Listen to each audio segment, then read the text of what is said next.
अस्सलाम वालेकुम फ्रेंड्स, उम्मीद है कि आप सब खैरियत से होंगे। तो आज आप लोगों को बताने वाले हैं जोड़ों और हड्डियों के दर्द से परेशान हैं तो अब करें इस मसले का आसान इलाज डॉक्टर ईसा के बताए हुए नुस्खे के साथ।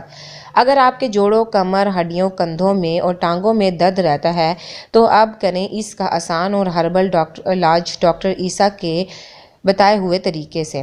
इससे आपका चलना फिरना, उठना बैठना हो जाएगा बिल्कुल आसान। चलें तो फिर जान लेते हैं कि इसमें क्या क्या चीज़ें इस्तेमाल की गई हैं और इसे कैसे इस्तेमाल करना है। जोड़ों और हड्डियों के दर्द का इलाज। अज्जा: कस्ते शीरी 20 ग्राम, सफ़ेद मूसली 20 ग्राम, असगन नागौरी 20 ग्राम, सूंठ 10 ग्राम। ये तमाम चीज़ें आपको पंसारी की शॉप से मिल जाएंगी। जितनी क्वांटिटी बताई है सिर्फ उतनी ही इस्तेमाल करनी है। तादाद बढ़ाना चाहते हैं तो इसके हिसाब से आप लोग ग्राम की तादाद बढ़ा सकते हैं। तरकीब: इन 4 अज्जा को पीस कर बारीक पाउडर बना लें और दिन में 2 मरतबा इसका इस्तेमाल करें और साथ दूध भी पिएं। चंद ही दिनों में आपके जोड़ों और जिस्म की हर हड्डी के दर्द में आराम आ जाएगा। ये इन्फॉर्मेटिव वीडियो है, दूसरे तक लाजमी शेयर कीजिएगा। Thank you for watching my video.